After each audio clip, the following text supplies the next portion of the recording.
Welcome to The Authentic Path, where we explore the intersection of leadership, performance science, and ancient wisdom. I'm your host, Dr. Vanessa Calderon. I'm a Harvard-trained physician and healer with over 20 years of leadership and business development experience. I blend science and ancestral wisdom with proven strategies to help you get the results you desire in work and in life without losing yourself along the way. Let's get started. Hello, sweet friends. Welcome back to the podcast. Here we are on The Authentic Path. I'm Dr. Vanessa Calderon. I'm your host, and I work with leaders, I work with entrepreneurs, and I work with humans who want to make a big difference in this world and do it in a way that's aligned with who they are, create their purpose in this world without burning out. So today we're talking about the science of manifestation. And before you roll your eyes, give me a quick second because I know from my own personal experience that the word manifestation is one of those words that gets thrown around a lot, especially in personal or professional development spaces or in the spiritual world. And I often see people either just like cling onto it and love it or really roll their eyes. And neither of them fully understand the science underneath it, how it actually works. And today, that's what we're going to talk about. We're going to dive into how manifestation actually works and how you can use it to work for you.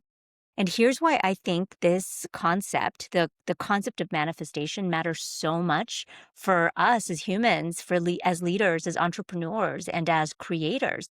I'm going to tell you 3 reasons, okay? Number 1, the truth is you are already manifesting. And what I mean by that is your mind, your attention, your energy is already shaping the world around you, your decisions, your behaviors, and your outcomes. Whether you are aware of it or not, that's already happening. So number 2, when you learn the science behind it, it's going to help you use your energy, your brain, to intentionally create the world you want to create. Live on purpose instead of unconsciously or on default. And the 3rd reason is, since you're already doing this work, if you're listening to this podcast, you're probably someone that works really hard. You are someone that's really driven. You are an entrepreneur. You are a leader. You're someone that wants to make a difference in this world. And you are already doing the work. You're already working hard. So if understanding this concept could make you feel like your work is easier or more aligned or more intuitive or more in flow, why not use it? So that's actually, for me, I was already someone that grasped to the concept. There was something inside of me that sort of knew that there was some truth behind it. And then I learned the data and the science behind it, and it was so obvious to me. Of course, we should all be using this concept of manifesting in a way that's intentional. So I will tell you a few things right off the bat. Number 1, manifestation is not magical thinking. It's not about avoiding the work. It's not about bypassing effort. It's not about just wishing really hard and all of a sudden what you wish for shows up. That's not what it is. It's about combining intentionality with the actions you want to take, with aligned action, so that the efforts you put out in the world do actually move the needle in the way you want it to move. Okay, so what we're going to talk about is what it actually is, what manifestation is. Then I'm going to talk about the science behind manifestation and a few things I'm going to leave you with so you can start practicing it for yourself. Okay, let's jump in. Okay, so quickly, without the fluff, manifestation really means directing your focus and your energy and your actions, your behaviors towards a desired outcome until that outcome becomes reality. It's not magic. It's not think really happy thoughts and all of a sudden you're going to have this like $1 million check show up in the mail, or you're going to get that Lamborghini parked outside of your house that you want. It's not about that. It's about how your brain filters your reality, how your emotions affect your behavior, and how your identity shapes what you actually create. So I'm going to dive into the science, and I'm going to give you a high-level overview of the science because if you know me, I can get really, really nerdy and go really deep into the science, but I think I lose a lot of people when I do that, so I'm going to stay pretty high level here. So we have this part of our brain. It's called the reticular activating system, or RAS for short. So using the reticular activating system and the science of intentionality. So intentionality, by the way, has been studied it's been used for centuries outside of the Western world. It started being studied in the Western world because people were like, how is it possible that these folks are having better outcomes than these folks and all they're using is a thought or a mantra or setting an intention? So what we learned from intentionality from the science is that when you set an intention, it primes your premotor cortex, the part of your brain that is telling you what to do. It primes your premotor cortex to do what you're telling it to do, which is why being intentional, setting intentions is so powerful. It really, really works. Okay, back to your reticular activating system. So what the reticular activating system does is it filters your reality. So the reticular activating system is this bundle of nerves. It's found at the base of our brainstem, and it determines what information is going to get through. What information is going to get through to our prefrontal cortex, to our consciousness, through our awareness. And if you think about that, it's really important because when you are walking around the earth on this planet, there is so much noise. There's so much happening all around you. A million cars passing by, noises, smells, sounds, all of these things happening. And it can be really overwhelming to our nervous system. So what the reticular activating system does is it tells us, hey, this is relevant. This is not relevant. This is what you should focus on. This is what we can just avoid. Now, it's really fascinating when you think about it. I'm going to give you a really clear example of how it works. Have you ever been in the market for a car, for example? Let's say you were in the market for, I don't know, a Honda, a red Honda, and all of a sudden you start seeing Hondas everywhere you go. Let's get even more specific. Let's say you're in the market for a Honda Civic, and all of a sudden you start seeing Honda Civics everywhere you go. More specific, let's say you're in the market for a red Honda Civic. All of a sudden you start seeing Honda Civics everywhere you go and red cars everywhere you go. Why? Because you made that relevant for yourself. This is something that I want to create. I've made it relevant for myself. So now my RAS, my reticular activating system, is focusing on that and bringing it into my perception when I see it. Whereas before, it's not like all of a sudden overnight, more Honda Civics are on the road. No, it's just you are now noticing that they are on the road. It's not like all of a sudden they started creating more red cars overnight. Nope, you just started noticing more red cars. So this isn't some sort of like mystic woo stuff, although if you know me, you also know that I love the mysticism and I love the woo. This is not that. This is actually attentional attention. This is attentional bias plus neuroplasticity. So neuroplasticity, fancy word to mean our brains are plastic. Our brains are going to shift, they'll shape, they will mold based on what we tell it to focus on, which is really, really powerful. Okay, so when you combine the reticular activating system with intentionality, intentionality is going to shape what you notice. And what happens? What ends up happening is you start setting in motion the actions that you want to take.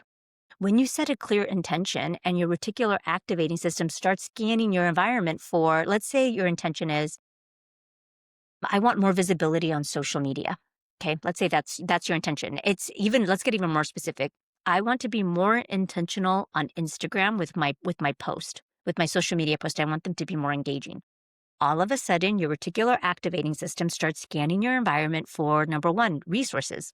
Like who can help you do this, or what can help you do this? People, who is already doing this? All of a sudden you start noticing, ooh, that person's really good with their engagement. That person's really good with their visibility. Opportunities. Look, I can do it this way, or I can do it that way, or look at all these ways that I can do it. All of a sudden you have ideas, more ideas.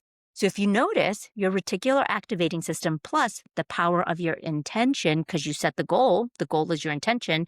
I intend to have more visibility on Instagram this year. All of a sudden, those two things married together start working together to help you reach your goal. So you literally start seeing things you would have otherwise missed. And because you are now seeing it and it's in your worldview, you're having thoughts around that. Your thoughts are creating the things that you're feeling. So like, oh, look, there's a way to do that. Ooh, I feel inspired to do it this way. A feeling, inspired is a feeling. Oh, look, this person is doing it this way. Ooh, I'm going to reach out to them. So now I'm committed. I'm going to reach out to them. Committed, another feeling. Desire. So you start having all of these intentional feelings like commitment, motivation, desire, and those intentional feelings create intentional actions. From those feelings, you take actions. I reach out to this person. I create this type of post. I learn how to do it this way. All of these types of things start to happen for you. And then guess what happens? You create your goal. You manifest visibility on Instagram. So you direct your brain to help you create what you want, what you desire. So that is, in the simplest way, how manifestation actually works. It is so incredibly powerful, but that is manifestation in its simplest way. So quickly, what it is not. I was talking to my dad about this. So for those of you that don't know, my dad is one of my favorite teachers. And one of my very first teachers, he was an entrepreneur. He had many jobs, but in his heart, he was an entrepreneur. And when he came to this country, he started a business that grew and he was very successful. And my dad used to listen to the the old school Tony Robbins. His name was Zig Ziglar. And I remember listening to Zig Ziglar with my dad in the car. And Zig Ziglar would teach these types of concepts. And I remember now, modern day, now me as an adult, I would talk to my dad about manifestation. And my dad said, yeah, you know what? When I was a young entrepreneur, I would get really mad about manifestation. And this is what my dad said to me, that something inside of me knew it was true, but nobody named the thing in the middle. Nobody said that you can't just think about it. You have to actually think, do the actions, and then you will achieve whatever you want. Then you will create your desires. He said, when I was growing up, people would just say, think about it. And then all of a sudden, it would appear. And so my dad told me, I got really frustrated because that's not true. You can't just think and it will appear. You have to think, do the work, and then it will appear. So a lot of people really reject the concept of manifestation because they think it means you don't have to do the work, that everything should be really easy, that if something is just aligned, it shouldn't require any effort. Okay, I just spoke to myself there because I am creating really big things this year, and sometimes taking the effort is uncomfortable. It gets uncomfortable, but there is no creation without us doing the work. There's no creation without the effort. And manifestation is not just hoping that it happens. No, what manifestation does require is this. It requires us to still take the actions, the aligned actions that we want to take. The desire without action, all it does is create frustration. Just like my dad being super frustrated, or me getting frustrated because I can't just sit here and wish that it's going to happen or journal about it all of the time. No, I have to actually decide what I want to do and take the steps to make it happen. So if you want something deeply, but you avoid or you hold back or you say, not yet, I don't feel aligned yet. I don't feel because you're waiting for a feeling, you're waiting for it to feel easy, or you're waiting for you not to have to use courage. Because guess what? The word courage is so fascinating. I think it sounds really good, like really fluffy. The concept of courage sounds so good. But at its core, courage is incredibly uncomfortable because there is no courage without fear. Courage means you're taking action in the face of fear.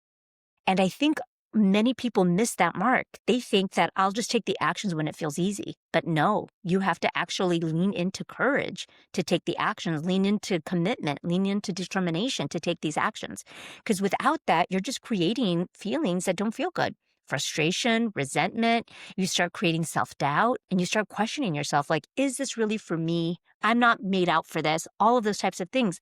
When really all you needed was to know, and I'll tell you this right now, for all of you listening that are still waiting, you just need to know that sometimes it's going to be uncomfortable. That doesn't mean anything's gone wrong. You still have to take action in the face of the discomfort. So that right there, I think, is the biggest pain of the concept of manifestation because it's the concept of misalignment. I see this a lot with so many of my clients who say they want a specific revenue number or they want this level of visibility or they want to lead this big group. And I get to walk them through to let them know, yes, these are the steps you're going to take. And guess what? When you're taking this step, this is what you're going to think and feel. You know how I know? I've done it. I've been there. I've seen it, or I've coached my clients through it. So I know what it's going to take. And so without the actions, it's funny. It's like if you think about, I think about this with a GPS. So when you set a goal, for me in my mind, the purpose of a goal is so that you know where you're going. It's not so you can use the goal against yourself to say that you're inadequate, you're not good enough if you don't reach it. Nope. It's just so that you wake up every day, you know where you're going. So it's like you're putting in an address on the GPS. Okay. That's like how I think about a goal. So if I think about my intention, that's the address on the Google Maps. That's the address in my GPS of where I'm going. Now, When you put your address in there, but you refuse to get in the car to drive there, what's happening? You're just sitting in your car bored. And now if you have your car on and you're just idling, it's just like pollution. You're just creating pollution.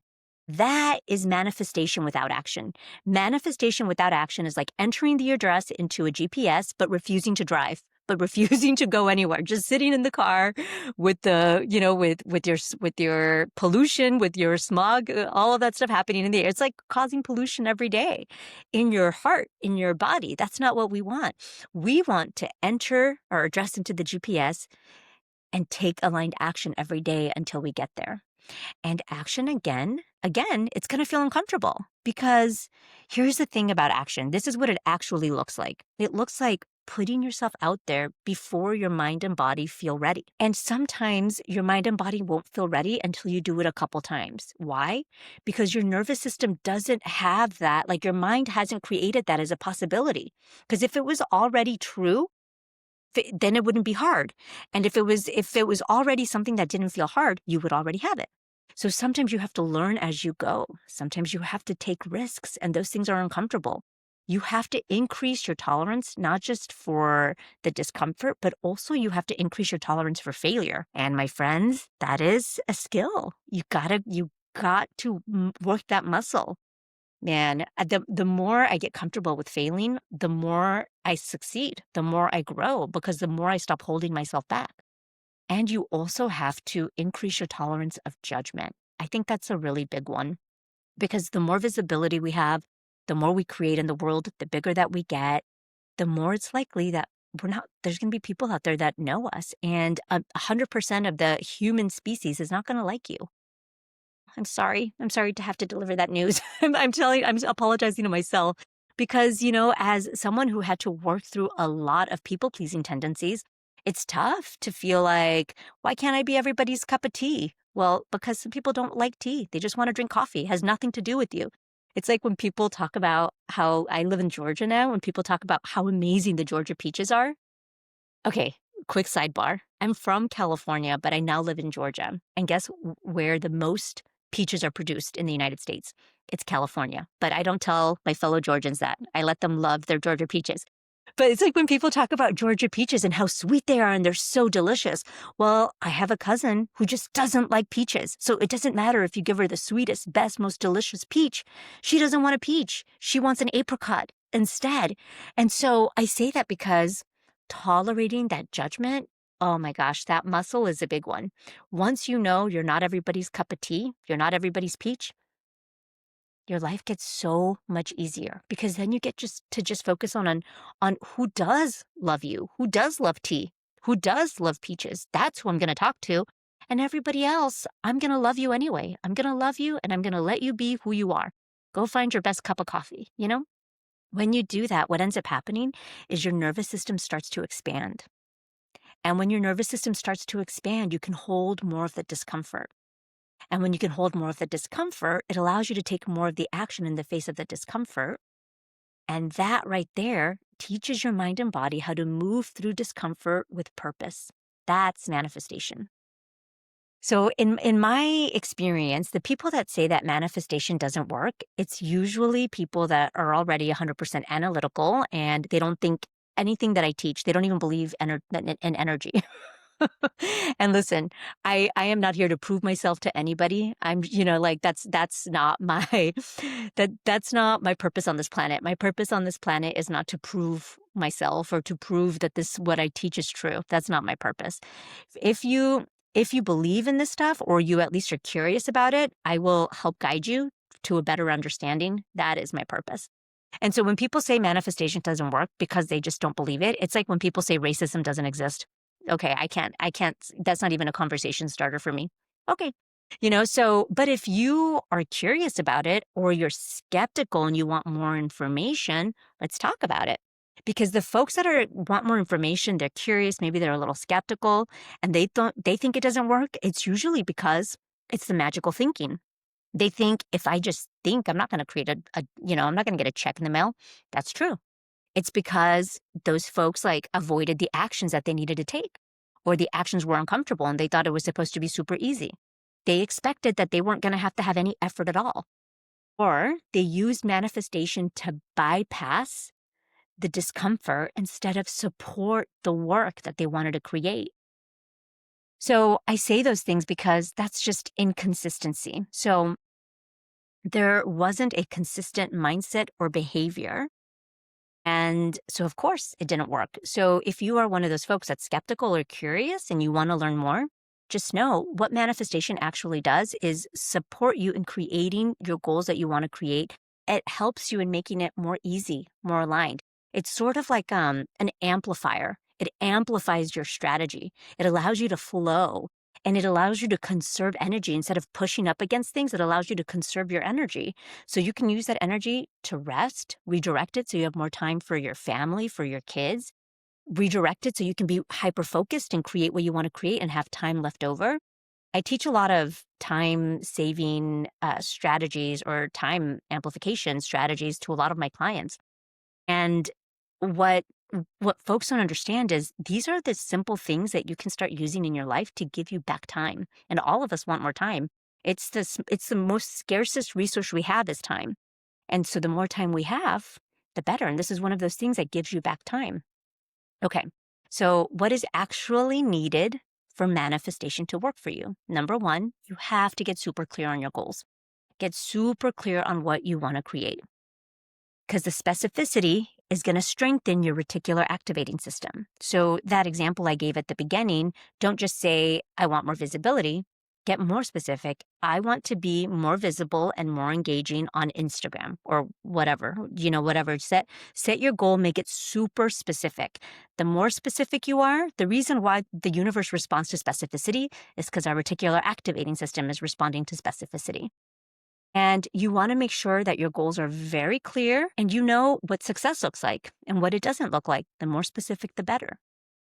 And the other thing you need for manifestation to work is for you to slowly start to create the version of you who already achieves the goal. We didn't talk a lot about this here. So what I'm leaving with is a note to create another podcast episode on this, because what is so, so supportive is the more that you become the version of the person who's already achieved the goal, your identity matches the manifestation that you want to create. That is so powerful. That is like supercharging you in creating what you want to create. So a few ways to think about that is you can ask yourself, so what is the version of me who has already created this? How do they think? How do they feel? What do they think about themselves? How do they make decisions? What kind of discomfort do they tolerate? So for example, if your goal is more engagement on social media, what kind of discomfort do you tolerate? You probably have to tolerate trolls because the more people see you online, the more likely people are going to be nasty, negative. They're probably going to have trolls. You probably have to grow your discomfort in defriending people or blocking people on social media. So those are the types of things you start to think about. And then slowly you're doing this from the inside out and from the outside in. From the inside out, you are creating the identity, the goals, getting super specific. From the outside in, you are taking the actions to achieve the goal. That is supercharge. That really supercharges what you want to create. Okay, friends, I'm going to wrap this up because this was a little longer than I thought. And I want to leave you with this. Manifestation, as you have now heard, it is not just mystical, and it is also incredibly mystical and incredibly spiritual. But it's neuroscience, it's the science, it's behavioral psychology, it's the energy, it's all of it working together to help you create the desires that you want in this world. So why not? It's like when I teach folks how to work with specific energies of like the full moon versus the new moon. It's already here. The energy already exists. Why not learn about it and learn how to use it to your advantage? That is how you flow. That is how we make life so much easier for ourselves. So I'll leave you with a question for you to sit with, which is, who do you get to become to make this goal a reality? That right there is manifestation. Not how do I get this thing, but who do I need to become to create this? That's what drives your habit. And your habits drive your outcomes, and your outcomes create your life. All right, sweet friends, I will talk to you next week. Adios.